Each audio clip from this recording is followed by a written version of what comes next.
everything had stopped. The world was about to change. The skies were empty.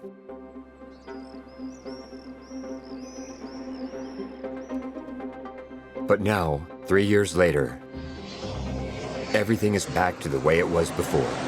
Air traffic has almost returned to pre-COVID levels this year, and the plane has returned to its iconic status as a symbol of travel and escape. In the meantime, the environmental crisis has also hit. The plane is still accused of contributing to the climate crash and regularly denounced as hyperpolluting. So when it comes to travel, how do we reconcile our own desires with the consequences on the climate? Is the plane really responsible for all of it? And would we be willing to give it up? Je ne peux pas imaginer un monde où il n'y aura plus de vol. Voler, ça n'est pas un usage qui est essentiel. Quand on prend une fois l'avion dans une année, en général, c'est déjà beaucoup trop. Il faut être capable de décider collectivement au niveau d'une société qu'est-ce qu'on considère comme indispensable. What are the economic, political, or societal issues at stake behind the debate that for several years has been troubling researchers, manufacturers, activists, communicators, and engineers? The generations that are coming now into the sector will be generations that have environment in their blood. Il faut un peu de sobriété, un peu de réflexion aussi pour que nos enfants puissent continuer à voyager. L'aviation a toujours montré qu'on pouvait faire des choses qui étaient a priori impossibles. Il faut s'inquiéter. Et c'est quand on s'inquiète qu'on est capable de faire mieux, de redevenir un pionnier. So between promises and realities, between our desire to go elsewhere and our guilty conscience, how do we navigate these contradictory instructions in a turbulent sector looking for a new horizon?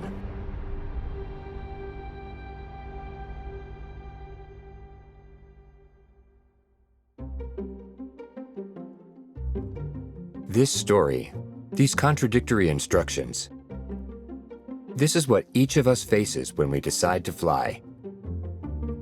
Ah oui, c'est bon? Ouais. T'as tout? Today, on this July morning in France, a small, everyday family is preparing to go on vacation. Destination, Barcelona. Et Chloé, t'as pris une serviette de plage? Je m'appelle Béatrice, je suis prof d'espagnol et j'ai 2 enfants, Guillaume et Chloé. Je m'appelle Guillaume, j'ai 15 ans et je vais avoir 16 ans en août du coup. Bonjour, moi c'est Chloé, j'ai 15 ans aussi parce qu'on est jumeaux. Barcelona is a typical holiday destination that is easily accessible by plane. J'ai trop travaillé là-dessus pour pas y aller. On part à 10h, c'est ça? But why do we have this desire to get away? This is one of the questions addressed by socio-anthropologist Saskia Cousin, who has studied the links between flying and travel. Le désir d'aventure, il est assez consubstantiel à l'humanité, hein, sinon on ne serait pas sur tous les continents. Quand on pense voyage, on pense avion aujourd'hui. Et c'est lié aussi à l'imagerie qui nous est renvoyée depuis au moins 50 ans par l'industrie aérienne. Dès qu'il y a un article, un reportage sur le voyage, on a une image d'avion. Ce qu'a permis l'industrie aérienne, c'est repousser l'ailleurs. Ou en tout cas se raconter qu'il faut aller le plus loin possible pour vivre cette expérience de dépaysement, d'exotisme, d'altérité. As a family, the question of whether or not to fly as a way of travel is naturally a point of discussion. Pour l'avion, on n'en abuse pas spécialement. Enfin, cette année, finalement, on s'est un peu lâché parce qu'on est allé en Andalousie et là, on va à Barcelone. Et quand même, Chloé, elle est partie avec son lycée à Naples et elle va aller au Portugal. Donc, elle a une méga empreinte carbone.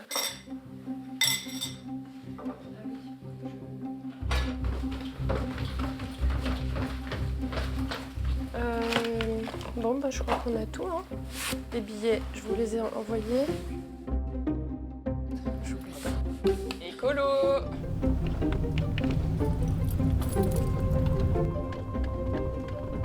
Il y a une certaine forme de dissociation entre le rêve de partir, de voyage, etc., et puis la question environnementale, qui est liée au fait que ce que l'industrie aérienne vous vend, c'est du voyage, du désir d'ailleurs. Quand on part en vacances, on peut se lâcher. Et je comprends tout à fait. Les vacances, c'est le relâchement des normes, du contrôle, etc. Et donc l'industrie vous pousse à penser cela.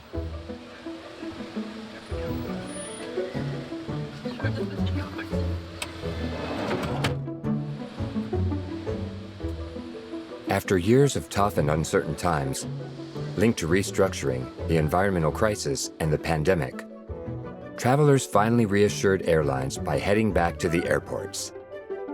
As many as ever, eager to go somewhere else for freedom for planes. Good news? No. But this is not a new phenomenon. Having been long reserved for a small group of adventurers and social elite, from the 1960s and 70s, aviation became more democratic. Passengers benefited from the opening of new routes, made possible by new, safer, larger capacity, and long-range aircraft. These are the famous Caravelle, DC-10, or the 747. Planes that could take them further and more comfortably. Je vous offrirai votre boisson favorite, des repas de tradition française, des vins parmi les meilleurs bien sûr, et des produits hors taxe. The mode of transport was becoming a symbol of modernity, of a newfound prosperity, of a society where there was finally a place for leisure. And a new upheaval would come to totally transform the aviation landscape in the 1980s and 1990s, the arrival of low-cost airlines. With the founding principle of plane tickets accessible to all budgets, they experienced phenomenal growth and caused air traffic to explode. Pendant longtemps, l'avion était associé à un voyage élitiste, en fait. Et avec l'avènement du low cost et le fait que le transport aérien soit souvent moins cher que le train pour des destinations, notamment européennes, il y a eu de plus en plus de gens qui ont pris l'avion pour des courts séjours en Europe.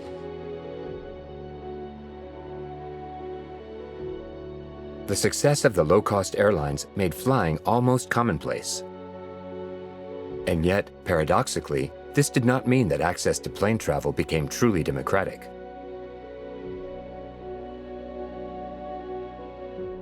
Mais il faut savoir que d'un point de vue sociologique, en fait, l'avion n'a pas été un facteur de démocratisation du voyage, mais d'un point de vue quantitatif, on voit que c'est ceux qui partaient déjà qui simplement vont partir plus souvent, plus fréquemment.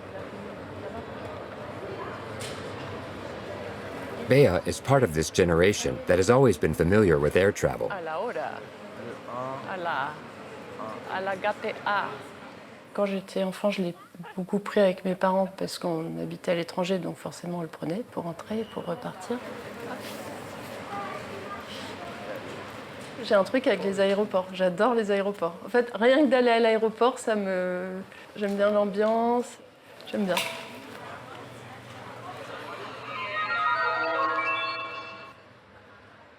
Are these crowds in the departure lounges an indication that travelers are not ashamed to fly? Vous avez des affaires de toilette ou pas? Ça, c'est liquide aussi. Nevertheless, in order to anticipate the environmental concerns of their passengers, airlines are expanding their initiatives to create a greener image. For the past 2 years, the SkyTeam Airline Alliance has been organizing a competition among its members. During a few experimental flights, airlines are seeking to reduce their impact on the environment as much as possible and to propose innovative initiatives for the most ethical flights possible.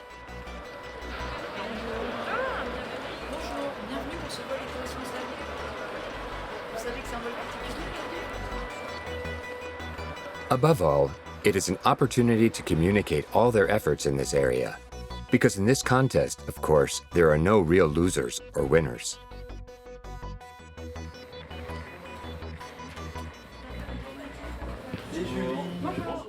Bonjour à tout le monde. Nous sommes sur ce vol pour donner l'exemple à beaucoup de monde.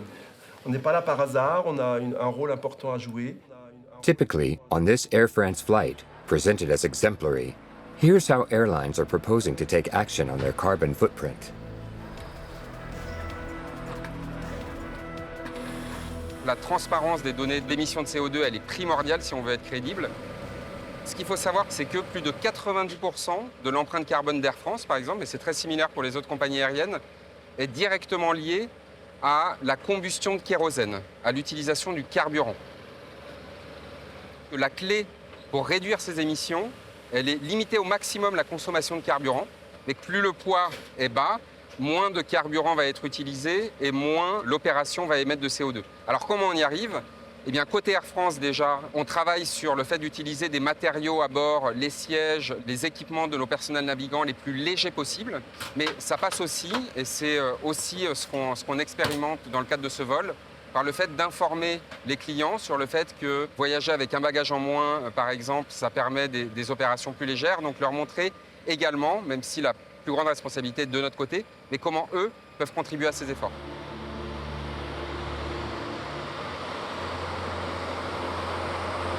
Le levier à court terme le plus efficace pour limiter au maximum la consommation de carburant et réduire nos émissions de CO2 et de manière immédiate, c'est le gros appareil que vous voyez derrière moi, c'est-à-dire le fait d'acheter des avions de nouvelle génération. These new generation aircraft consume an average of 2.7 liters of kerosene per passenger per 100 kilometers. This figure is the same or even lower than that of a family car. Phenomenal progress has been made in this area by manufacturers. Aircraft fuel consumption is 5 times less than 50 years ago. Like Air France, all airlines have launched an extensive fleet renewal program. They also sometimes apply other measures at the margins in order to reduce their consumption and therefore their emissions, which they call an eco-flying solution. On démarre un moteur pour rouler. Et on va se présenter aux abords de la piste. Et juste avant, quelques minutes avant, on va démarrer le deuxième moteur. Comme ça, on aura fait une procédure d'écopilotage. Et lorsqu'on fait un décollage sur les avions maintenant de nouvelle génération, on ne met pas à la pleine poussée, on réduit la poussée de quelques pourcents. On voit ici là 80,8%, ce qui veut dire qu'on consomme moins pour décoller et donc on réduit au maximum le rejet des émissions de CO2 au décollage. On the other hand, in the cabin, everything that the airlines have found to claim to be greener could sometimes seem a little lackluster given the stakes. Aujourd'hui, nous allons plus loin pour vous proposer une expérience de voyage plus responsable. Sur ce vol, l'ensemble de la restauration a été élaboré à partir de produits locaux et labellisés. Nous allons mettre en place de nombreuses actions pour trier, recycler, valoriser ou encore supprimer les plastiques à usage unique à bord. L'équipage se tient... Sorting, recycling, we're still only at that point sometimes. Reconciling environmental responsibility and economic objectives is not always a foregone conclusion for airlines. Being as light as possible and wanting to use as little fuel as possible, it's as old as aviation itself. But these ideas have been rebranded as ecological. Bertrand Piquant, the Swiss adventurer and environmentalist, who has been leading the Solar Impulse Foundation since his first round-the-world flight in an electric plane, has made it his hobby horse. In the Swiss Alps, he participates in a hot air balloon festival, his other passion.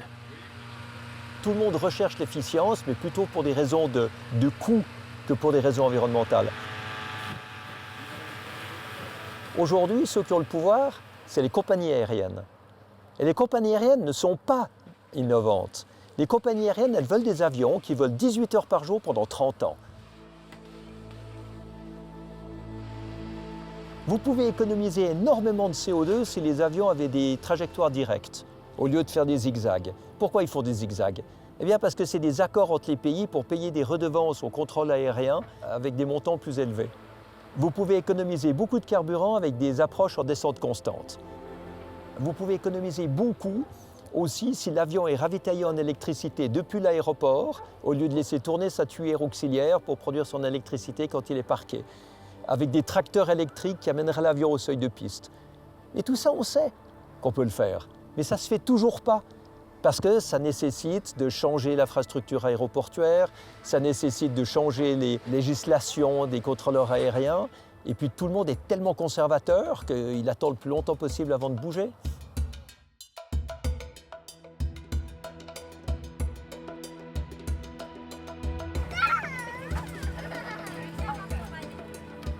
Take-off briefing. Complete.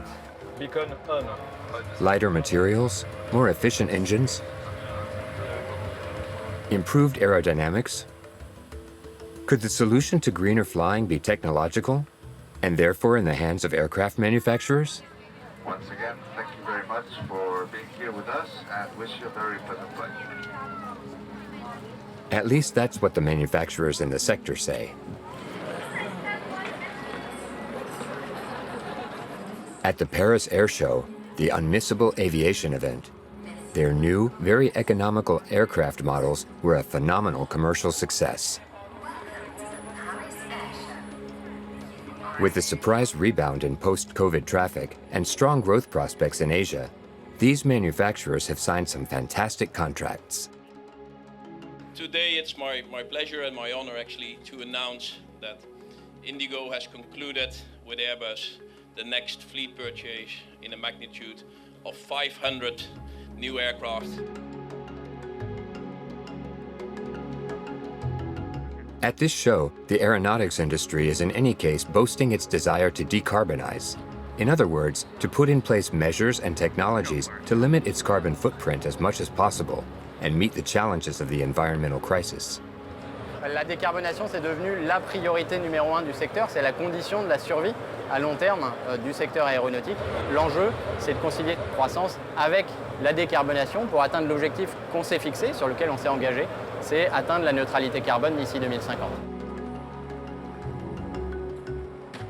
This carbon neutrality objective was taken within the framework of the ICAO, the International Civil Aviation Organization, where the regulations that apply to the entire aeronautics industry are adopted. Jane Huppé, the director of the Environmental Department, highlights the efforts made over the past several years to move in the right direction. It's difficult to find solutions to really decarbonize the sector because we need a lot of fuel to move the weight of the aircraft. And this organization is taking that very seriously. We have put goals. More than 10 years ago, in 2010, we put goals for reducing CO2 emissions. We were one of the first activities putting a carbon neutral growth for CO2, meaning from 2020.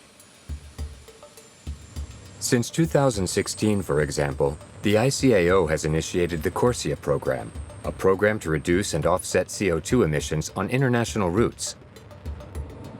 These emissions are now capped at 2020 levels. Such industry commitments have existed in the past. They have made it possible, for example, to impose safety standards, which make flying the safest mode of transport in the world, or to considerably reduce aircraft noise pollution. So will the ICAO be able to do the same for CO2 emissions? Environmental activists doubt it. This is the case of Charlène Fleury, who speaks for the Stay Grounded group. Inevitably, her speech is radical.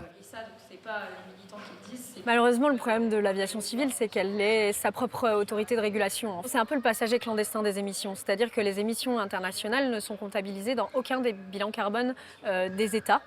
Et pour l'OACI, en tout cas pour l'aviation civile, ce qui se produit, c'est que tous les mécanismes qui sont mis en œuvre sont des mécanismes qui sont soit inefficaces, soit trop tardifs, et qui en général en fait sont des excuses à l'inaction. Les compagnies aériennes payent en fait pour avoir... C'est vrai que le secteur aérien, quand il nous dit on a besoin de plus de temps parce qu'on est plus difficile à décarboner, eh ben moi je ne pense pas. Je pense qu'il y a des secteurs qui sont plus importants et qui sont aussi difficilement décarbonables et qui ont aussi besoin de ce temps.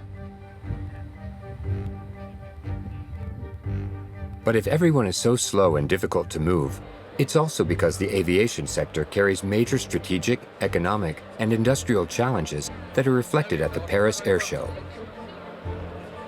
$150 billion worth of contracts were signed in the 2023 edition, and the outlook points to a market valued at nearly $9 trillion over the next decade for automakers. L'aviation a toujours montré qu'on pouvait faire des choses qui étaient a priori impossibles. Les constructeurs, c'est ceux qui amélioraient tout le temps, qui disruptaient, qui innovaient. Et puis ça a été de l'optimisation. Mais il n'y a plus de disruption et d'innovation. Et maintenant, avec la crise climatique, il faut absolument que l'aviation revienne à une disruption majeure, de manière à reprendre son rôle d'innovant. Donc, vol prévu aujourd'hui à Barcelone, 1h25 et Barcelone présentement, ciel presque dégagé. On the flight to Barcelona, the passengers are finally settled. For them, the journey has already begun. Souhaitez un vol très agréable. Bah oui. Comme il se mettait à pleuvoir, je me suis dit ce serait peut-être bien d'aller à Barcelone.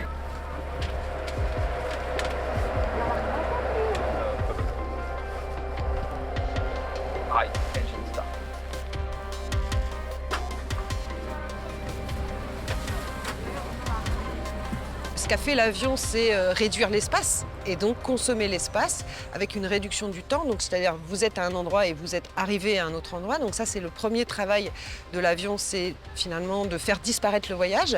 Et puis le deuxième, c'est de vous faire désirer en fait ce petit moment où vous êtes assis dans votre siège comme une destination en soi. Take off. First, the speed arm. The magic of airplanes is that the fascination with these flying machines almost makes you forget that they pollute. The combustion of kerosene emits not only CO2, but also nitrogen oxides that impact the ozone layer.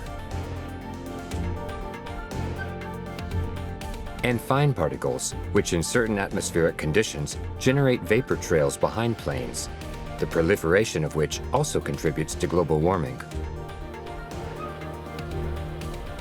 That's why, in this race to decarbonize, disruptive innovations are so important. Aujourd'hui, la marge de progression avec les solutions qui existent, c'est 20%. Le but, c'est d'avoir 100% de décarbonation. Donc il y a 80% qu'on ne peut pas faire tout de suite. Ces 80%, ça va être ou bien des avions à hydrogène, si on arrive à produire assez d'hydrogène par électricité solaire, et puis ce qu'on appelle les SAF, les Sustainable Aviation Fuel, avec des biocarburants. With these SAFs, or Sustainable Aviation Fuels, a complete paradigm shift is announced. The idea is not to eliminate emissions from aircraft, but to make the use of kerosene almost neutral through the manufacturing of these biofuels or synthetic fuels.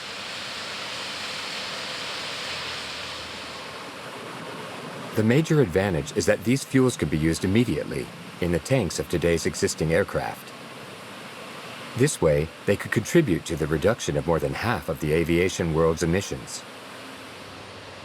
Biofuels, the equivalent of ethanol, are made from green waste and used oil. But given the quantity needed, the raw material will not be enough. The engineers then came up with the idea of making synthetic kerosene. There is even a demonstration plant in Canada in the suburbs of Montreal. A project initiated by Alexandru Jordan, one of the pioneers of this technology. Mon impulsion pour travailler sur ce projet-là, c'est très personnel. Ma famille, elle est éparpillée sur 4 continents pratiquement. Je suis bien placé pour savoir que l'aviation va continuer à être quelque chose de très important dans ma vie, malgré que je suis aussi d'avis qu'il doit y avoir une certaine responsabilité pour le rendre responsable et durable. Synthetic kerosene is obtained by combining CO2, captured at a high-emitting site, such as this refinery in Canada, with hydrogen obtained by electrolysis of water, thanks to dams that provide almost all of Quebec's electricity supply. A technology that might seem particularly complicated to most rookies. Le CO2 et l'hydrogène arrivent ici. Le CO2, ça passe ce chemin-là, l'hydrogène ici. Ils vont s'en aller jusque dans la section du chauffage et du premier réacteur. Ils viennent ici, on revient ici. C'est le réacteur Fischer-Tropsch. Chauffage, refroidissement, purification, tout ça, ça s'en va en bas, là où le kérosène va sortir. And it works. In fact, this technology is well known. It was used during the Second World War by Germany to produce fuel. But what we don't know how to make anymore are the factories, the refineries to produce them. Over the past 50 years, skilled workers have retired without passing on their know-how. Donc en bout de ligne, ce qu'on veut obtenir, c'est le plus possible du kérosène synthétique. C'est quelque chose qui ressemble à du kérosène habituel, c'est juste que c'est beaucoup plus propre, donc déjà l'empreinte carbone, 90% de réduction, il n'y a pas de soufre et il n'y a pas non plus des particules fines.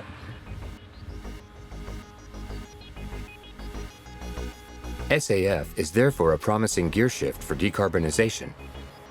But there is still a crucial problem, the volume to be produced.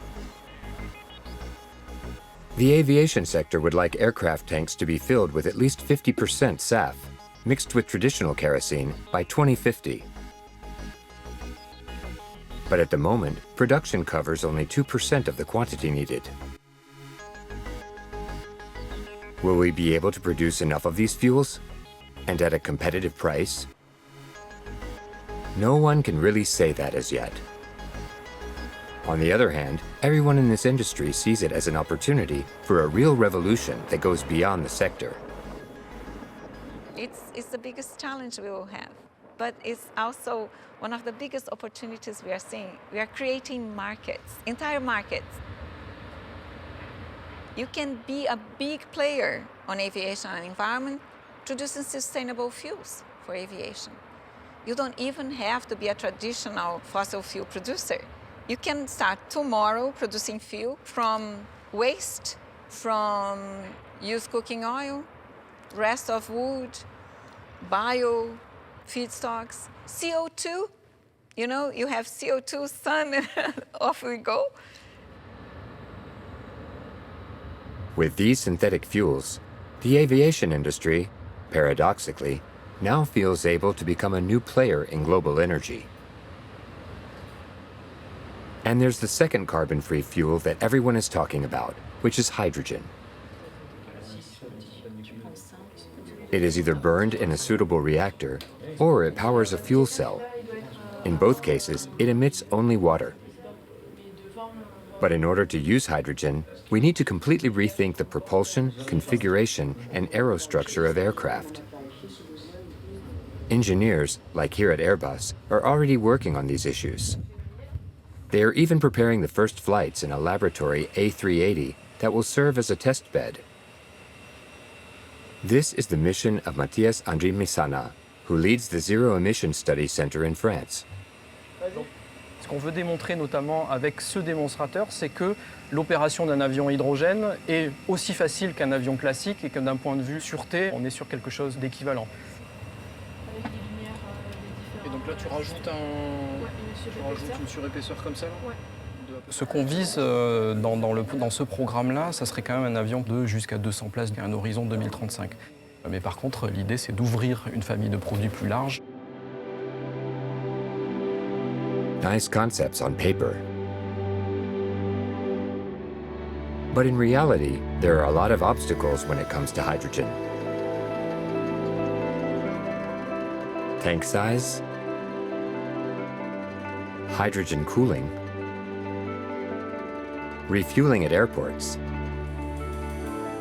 And the projects are not about long-haul aircraft. For longer journeys, however, there is nothing to prevent you from dreaming or even fantasizing.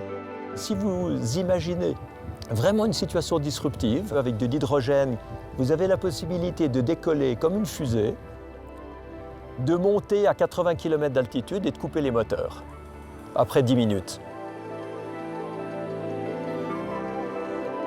Et puis là, vous êtes en parabolique et vous atterrissez en Australie après 1h30 ou 2 heures de vol. Et là, vous avez consommé beaucoup moins de carburant, vous avez été beaucoup plus vite. Alors évidemment, tout le monde dans l'avion sera en apesanteur pendant 1 heure, ce qui veut dire que tout le monde va se mettre à vomir, mais peut-être qu'il vaut mieux vomir pendant 1 heure que rester coincé sur un siège éco pendant 24 heures. Il n'y a aucune solution, baguette magique. En disant qu'elle inventera un avion vert bientôt, Airbus en fait nous fait croire que la solution est à portée de main, alors que bientôt c'est au plus tôt en 2035, puis ensuite il faut changer, renouveler toutes les flottes, on arrive à 2050. C'est pas 2050 qu'il faut réduire nos émissions, c'est maintenant et c'est en valeur absolue.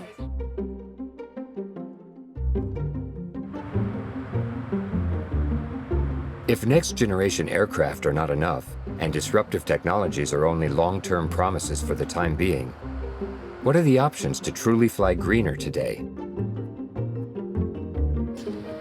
There's of course the electric plane. The very first aircraft were put into service in flight schools. The Hervé Berardi School in the south of France has 3. He was one of the first to bet on these new models and is just finishing a pre-flight tour with a student. Ensuite, on vient vérifier le pare-brise qui est ici, la batterie qui est ici, avec son système de refroidissement, également son système de refroidissement intérieur, liquide. Toutes les jeunes générations sont très intéressées par cette aviation-là, ils ne vont absolument pas entendre parler d'aviation carbonée. Ensuite, on vient vérifier le bord d'attaque de l'aile. Alors c'est un avion qui a la particularité d'avoir 2 batteries, une à l'avant et une à l'arrière. Cette batterie est accessible pour la visite pré-vol. Pour chaque pilote doit la vérifier avant de partir. Elle est ici. Les 2 réunis permettent d'avoir 1 heure d'autonomie, mais c'est surtout une batterie secours. On peut voler que sur une batterie. Je te laisse aller appuyer sur le panneau.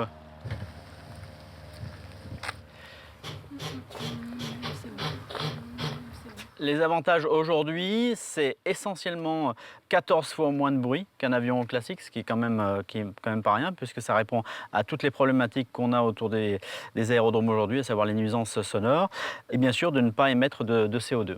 Et particularité de cet avion, il est rechargé aujourd'hui par une station solaire qui est ici. Ces panneaux alimentent un onduleur qui lui-même alimente un chargeur. Et voilà, l'énergie, elle est au-dessus de nos têtes. Tu le déplugues. During the first flight, Lionel, the instructor, confides in his student the subtleties of electric flight.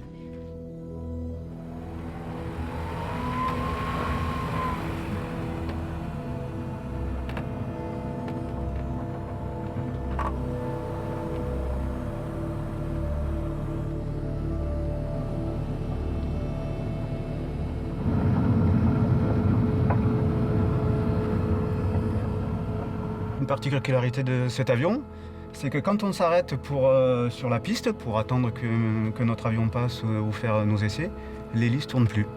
Alors que dans tout autre avion, on a l'hélice qui est constamment en train de tourner. Fox Alpha Oscar, aligné piste 32, on décolle. Et donc là on est prêt au décollage. Comme sur un vrai avion, pour le mettre en puissance, on a une manette des gaz. Mais qui ne va pas piloter des gaz, qui va piloter une puissance batterie de 45 kW.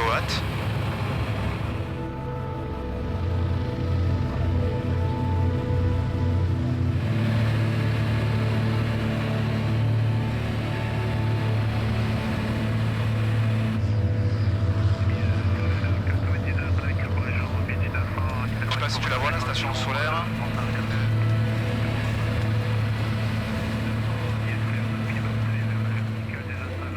C'est surtout un regard vers le futur qui est assez intéressant. On fait tous une passion qui est un petit peu montrée du doigt en ce moment. Et le fait de montrer qu'on fait des efforts en développant une aviation décarbonée, je pense que c'est intéressant.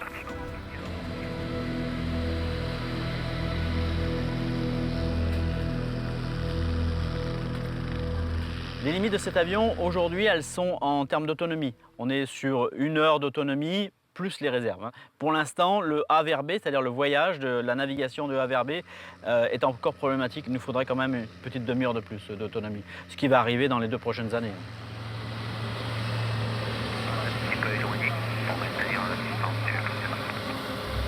Et Fox Alpha Oscar en finale 32 complet, 62 C'est la masse des batteries qui poserait problème. Et on va être aujourd'hui, à mon sens, sur de l'aviation régionale. C'est pas demain la veille qu'on traversera l'Atlantique avec des avions électriques, je pense.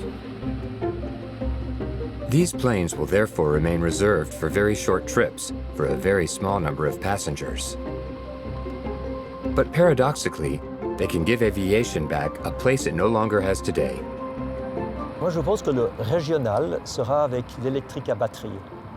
Ce qui a un grand avantage, c'est de pouvoir atterrir tout près des villes en ne faisant pas de pollution et pas de bruit. Donc les aéroports régionaux reprendront du sens et ce sera une aviation bien meilleur marché parce qu'il n'y aura pas de carburant. On voit que ça avance, mais il y a un gros trou entre ce qu'on est capable de faire maintenant pour avoir une aviation qui tend à devenir électrique sur des petits courriers, et puis de l'autre côté, une aviation transocéanique qui transporte 300 ou 400 personnes et qui, elle, n'est pas du tout encore capable de le faire.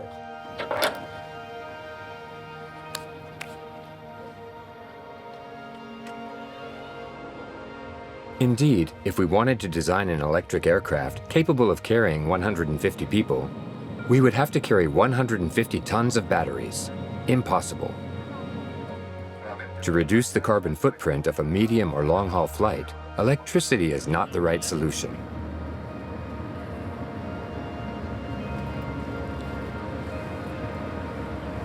There is still an option immediately accessible for passengers to act directly on their carbon footprint. This is the one sometimes offered as an option when buying a ticket: carbon offsetting. But these concepts of carbon footprint, offsetting, carbon tax, are actually rather complex and raise a lot of questions. And then, is it really up to the passengers to pay for their own emissions? Or is it up to the companies that sell them a flight? Entre maintenant et 2035, il faut absolument que l'aviation commerciale, surtout les compagnies aériennes, prennent leurs responsabilités et incluent le prix du carbone dans le billet de chaque passager. Il en va, je dirais, de la survie morale de l'aviation. Pourquoi est-ce que quand vous volez, vous jetez votre CO2 par la fenêtre? Vous achetez un réfrigérateur, vous avez une vignette que vous payez à l'achat pour le recyclage de votre produit. Pourquoi ce n'est pas sur un billet? Je crois que c'est une simple question de prise de conscience de ce qu'il faut faire. Les compagnies, elles facturent le surcoût des bagages, le surcoût du choix de la place, de la priorité d'embarquement, parce que ça leur rapporte directement de l'argent. Mais par contre, elles ne veulent pas encore faire le pas de facturer le carbone, parce qu'elles se disent que ça va être préjudiciable à leur vente. Et moi, je ne pense pas du tout.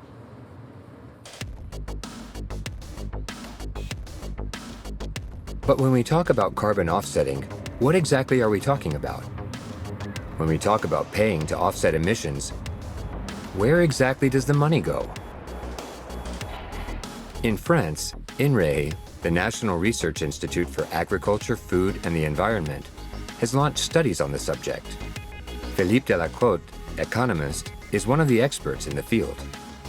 Alors le principe de la compensation carbone, c'est de se dire qu'une tonne de carbone émise à un point A ou à un point B sont rigoureusement équivalentes en termes de changement climatique. À titre d'exemple, si on prend un volume de 1 mètre cube de bois, ça correspond environ à une tonne de carbone. Donc derrière ce principe de compensation carbone, on va poser l'hypothèse que les émissions ou une partie des émissions des entreprises peuvent être compensées par sa séquestration du carbone, par exemple dans les écosystèmes forestiers. Ce qu'il faut savoir, c'est que les forêts sont des puits de carbone qui sont très importants au niveau mondial, en particulier les forêts tropicales. There are two main types of offset projects. Those that aim to plant trees, reforestation, and those that aim to reduce deforestation, thus preventing trees from being uprooted. Quand on parle de reforestation, naturellement, les arbres ils vont mettre du temps à pousser. Ils vont mettre du temps à pousser et encore faut-il qu'ils réussissent à pousser sur le long terme. Par contre, le principe des projets de déforestation évités, ça va être des terres qui auraient été déforestées à une année donnée et qui finalement ne le seront pas. Donc là, on a une forme d'immédiateté dans la réduction des émissions.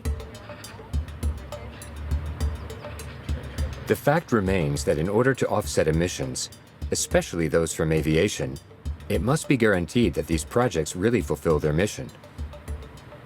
INRAE has launched its first scientific study on the real impact of these projects. It is headed by a Franco-Brazilian scientist, Gabriela Demarchi. Olá, tudo bom? Tudo bem, você? Também. Gabriela is evaluating the impact of a deforestation program taking place in northeastern Brazil. Olá, tudo bem? Vai fazer falta para nós. Farmers receive financial compensation in exchange for a promise not to cut down the forest to expand their fields. For more than a year, Gabriela has been keeping a close eye on her farmers' plots to see if they are complying with their contracts. Ce que montrent les études, c'est qu'il y a une très grande hétérogénéité dans l'efficacité de ces projets en termes de séquestration carbone. Il y en a qui marchent bien, il y en a qui marchent moins bien, voire pas du tout. Se pose par exemple le problème de la permanence, c'est-à-dire que est-ce qu'on va réussir à faire durer cet effet de protection des forêts dans le temps? Donc il y a tout un ensemble de mécanismes qui complexifient et qui font que cette compensation carbone, ce n'est pas l'outil magique qui va permettre aux entreprises de compenser leurs émissions. To make matters worse, recently a controversy has surfaced in the world of compensation. A study published by a British newspaper implicates Verra, the main body that certifies carbon offset gains from forest preservation programs. More than 90% of them could be fictitious, because, for example, some programs might target areas that are not really at risk. Verra denies it, of course, but the damage has been done. Many airlines have removed the ability to buy carbon credits from their websites for fear of being accused of participating in a scam.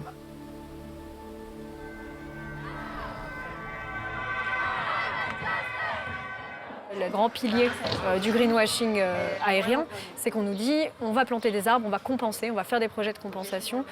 Le problème de cette compensation, c'est qu'en fait, elle est inefficace. Elle a été pointée du doigt par plusieurs organismes comme inefficace. La compensation est une forme de nouvel achat d'indulgence, comme on peut acheter sa place au paradis au Moyen-Âge. Bien là, on va pouvoir monnayer le fait de se donner bonne conscience pour pouvoir continuer à voler comme avant. Charlène Fleury also highlights the social impact of these offset projects. Is it reasonable to deprive a farmer in Brazil of arable land and fly as much as you want?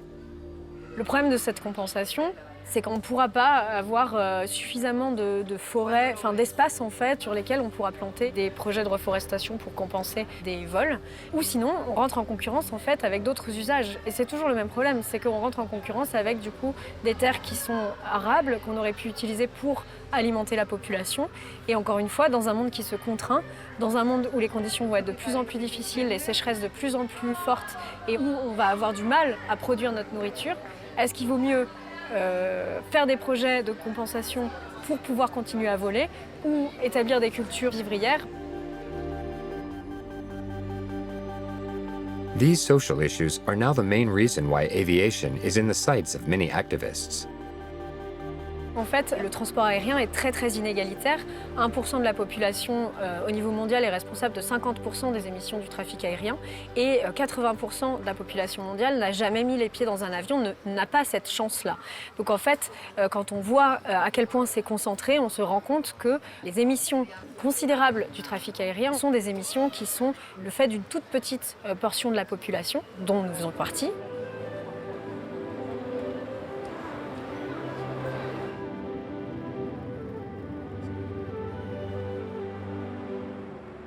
So, criticism of air travel has shifted in recent years, pointing the finger at the wealthy, who use planes and are therefore more responsible than others for global warming. But are passengers really concerned?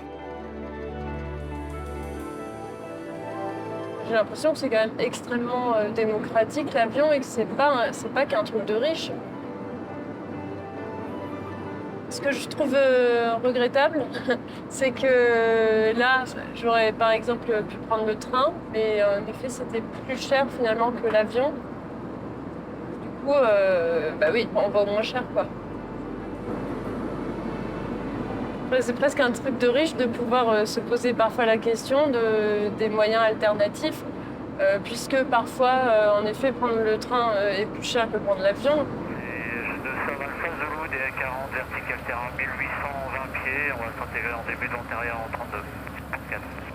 Ce que je déplore, c'est tous ces vols hyper bon marché où les passagers décident de voyager parce que c'est bon marché. C'est pas du tout parce qu'ils veulent aller à Barcelone ou à Madrid ou à Venise. c'est parce que c'est 29 €.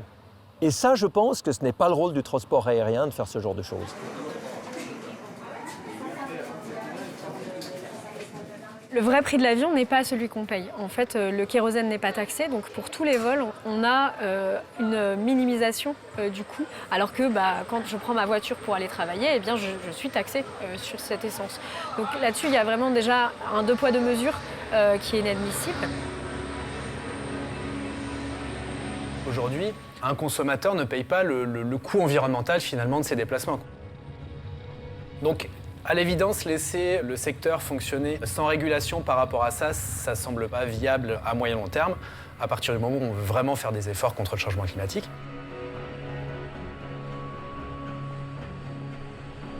Especially since there's still a problem. A big problem. The volume of air traffic. According to analysts, it will continue to grow in the coming years. Several studies point out that within 25 years, at this rate, it will have doubled, neutralizing all the emission gains brought by even more fuel-efficient aircraft, or the potential contributions of new technologies. In this case, it is impossible to meet the objective of the 2015 Paris Agreement. Je pense que le secteur aérien doit beaucoup plus manifester sa préoccupation environnementale et arrêter de dire que le but est de doubler le nombre de passagers d'ici 2050. C'est complètement aberrant. So can we reduce air traffic? Can we act on what appears to be the last possible lever? Il faut être capable de décider collectivement au niveau d'une société qu'est-ce qu'on considère comme indispensable. Est-ce que si je vais voir une partie de ma famille à 5000 km, est-ce que c'est considéré comme indispensable? Est-ce que si je parcours la moitié de la planète pour 2 jours de réunion, c'est indispensable? Ça, c'est au niveau de la société que ça doit se décider.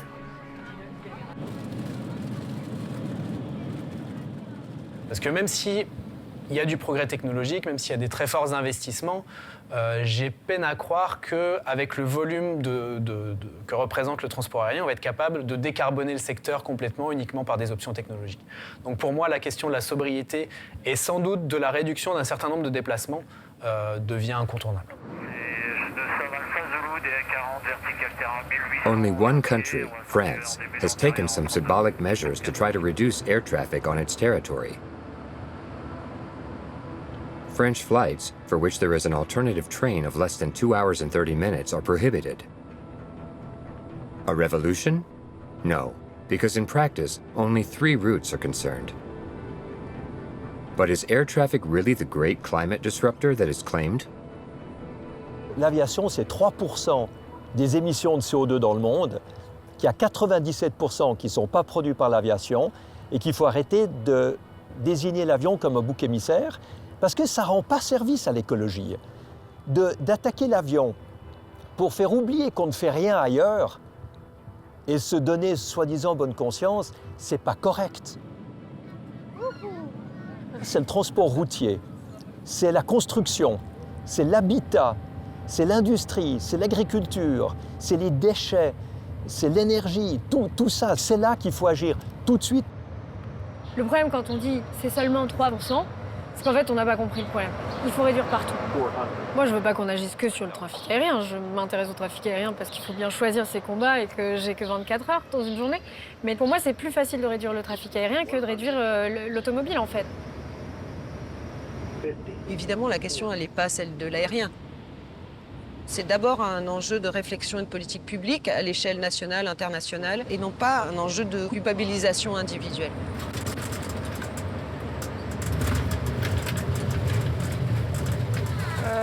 On a, à 17h30, on a une visite d'un parc. Ah bon? On pourra faire une petite sieste? Non, on va pas faire de sieste. How long will families like Béa, Chloé, and Guillaume be able to take trips like this? And is it really that important? Are we going to have to give up flying to travel one day? In the face of climate change, will it be necessary to ground planes? Or is it imperative to succeed in the energy transition of aeronautics? Le voyage, c'est un élément absolument fondamental pour la construction de l'esprit humain, pour une réflexion sur comment j'interagis avec les autres. all this environmental work, is to ensure the next generation they have this at least, if not more, which is what we should do, but at least the same rights we had to come and go, the freedom to come and go. And I think it has never been so important to know each other, to talk to each other, to see by yourself. On doit être réaliste. Et le réalisme, pour moi, c'est quand on atteint un résultat ou qu'on veut atteindre un résultat indépendamment de son idéologie personnelle, en allant chercher toutes les solutions possibles partout. Looking for solutions everywhere. This is one of the challenges of the century. Because although the younger generation in the West might be prepared to fly less, they are not prepared to ban it altogether. We must have the opportunity to continue to travel, to see one another. And let's not forget that elsewhere in the world, the airplane is still sometimes an essential tool for development.